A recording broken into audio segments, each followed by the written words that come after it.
प्रिय मित्रों, स्वागत है आपका एरर फाइंडिंग पार्ट 4 में।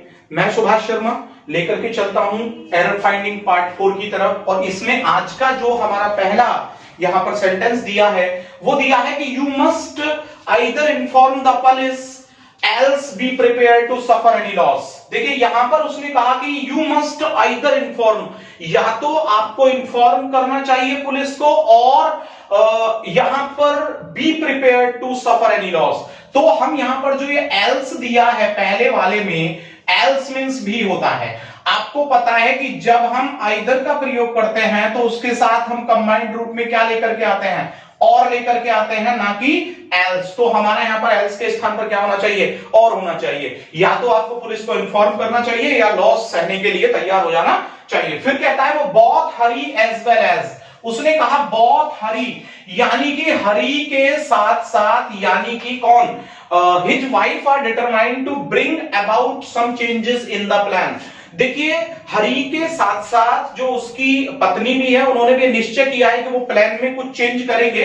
तो हरी और उसकी पत्नी दोनों ही, और जब हम बोथ लेकर के आते हैं तो यहां पर एरर देता है वो एज वेल एज के रूप में, या दे देता है और के रूप में। तो बोथ के साथ जो हम लेकर के आते हैं कंबाइंड रूप से कंजक्शन, तो वो क्या होता है, एंड होता है। तो हमें यहां एंड लेकर के आना होगा। नंबर 3 की हम बात करते हैं। यहां पर नंबर 3 यहां पर कह रहा है कि यस्टरडे सी गेव मी 2 क्वार्टर रुपीज।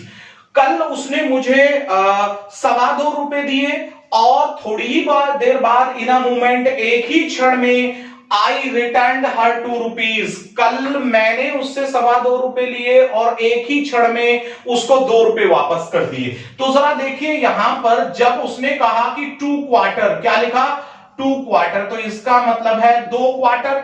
लेकिन 2 क्वार्टर को इंग्लिश में लिखना पड़ेगा 2 and a quarter, 2 and a quarter rupees. तब वो क्या कहलाएगा, हमारा 2.25 रुपए कहलाएगा। ठीक है ना। तो 2 एंड अ क्वार्टर यहां पर आएगा, ना कि 2 क्वार्टर। अगर हमको 2.5 लिखना होता तो 2 एंड हाफ, और 2.25 लिखना होता तो 2 एंड 3 क्वार्टर्स। ठीक है ना। तो चलिए अब हम नंबर 4 की ओर चलते हैं। और नंबर 4 जो है वो यहां पर कह रहा है कि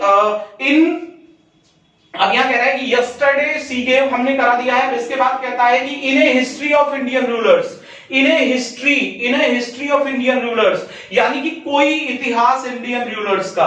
तो क्या इतिहास हमारा इंडियन रूलर्स का कोई होता है? नहीं, वो तो एक पर्टिकुलर हो गया। जब हम किसी को पर्टिकुलर रूप से पॉइंट आउट करते हैं तो हम वहां पर दा का प्रयोग करते हैं।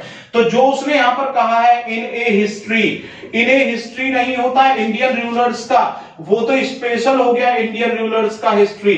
तो यहां पर हमें क्या करना होगा, जब स्पेशल पॉइंट आउट करते हैं हम किसी नाउन को, तो in the history of Indian rulers, तो हमें यहां क्या लाना होगा, दा लाना होगा एक स्थान पर। और नंबर 5 की ओर चलते हैं। और नंबर 5 जो है वो हमारा यहां पर कह रहा है कि the vitamin pills are always available at the chemist. The vitamin pills are always available at the chemist। तो जो विटामिन की गोलियां होती हैं वो हमेशा उपलब्ध होती हैं केमिस्ट के पास। तो वो केमिस्ट के पास होती हैं, केमिस्ट की दुकान पर। तो यहां दिया है केमिस्ट, तो या तो हमने करना चाहिए केमिस्ट सोप, क्योंकि केमिस्ट उसको अपनी पॉकेट में लेके नहीं घूमता है विटामिन पिल्स को। तो हमने यहां पर क्या लाना होगा, केमिस्ट सोप लेकर के आए, या हम करते केमिस्ट के पास। तो हमें एपिस्ट्रोफी एस लाना है, या हमें लाना है केमिस्ट की जब दुकान होगी तो केमिस्ट एपिस्ट्रोफी एस शोप हो जाएगा। तो हम दोनों कर सकते हैं, केमिस्ट एपिस्ट्रोफी एस भी सही है, और केमिस्ट एपिस्ट्रोफी एस लगाने के बाद हम शोप भी यहां कर सकते हैं। अब चलिए हम नंबर 6 की तरफ चलते हैं।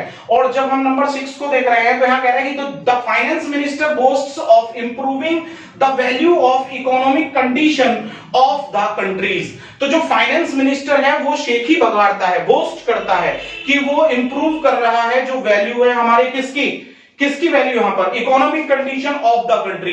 तो देश की इकोनॉमिक कंडीशन, तो इकोनॉमिक कंडीशन है ना, इकोनॉमिक कंडीशन किसकी, ऑफ द कंट्री होना चाहिए, ऑफ द कंट्री होना चाहिए, और इन्होंने कर दिया कंट्रीज। अरे या तो कहना चाहिए था उसको कंट्रीज इकोनॉमिक कंडीशन, जबकि वो नॉन लिविंग है तो गलत हो जाता है कंट्रीज इकोनॉमिक कंडीशन। लेकिन इस एपिस्ट्रोफी के लिए हमने किसका इस्तेमाल किया, दा का किया। तो हमारे यहां पर ये जो एपिस्ट्रोफी एस है ये मिस्टेकन है, तो हमें कंट्री में से क्या हटाना पड़ेगा, यहां पर एपिस्ट्रोफ। चलिए हम नंबर 7 की ओर चलते हैं और नंबर 7 कहता है यहां पर कि when I arrived at the gate of his house, जैसे ही मैं पहुंचा उसके घर के गेट पर, तो I found him, मैंने उसे पाया क्या करते हुए, लॉकिंग अप द डोर, मैंने उसे दरवाजा बंद करते हुए पाया। तो आपको पता है कि हिज तो पजेसिव होता है ना, हिज तो पजेसिव होता है, आपको पता है। और पजेसिव क्या होता है, यूज ऑफ अपना। जबकि यहां पर बोल रहा है कि मैंने उसको पाया,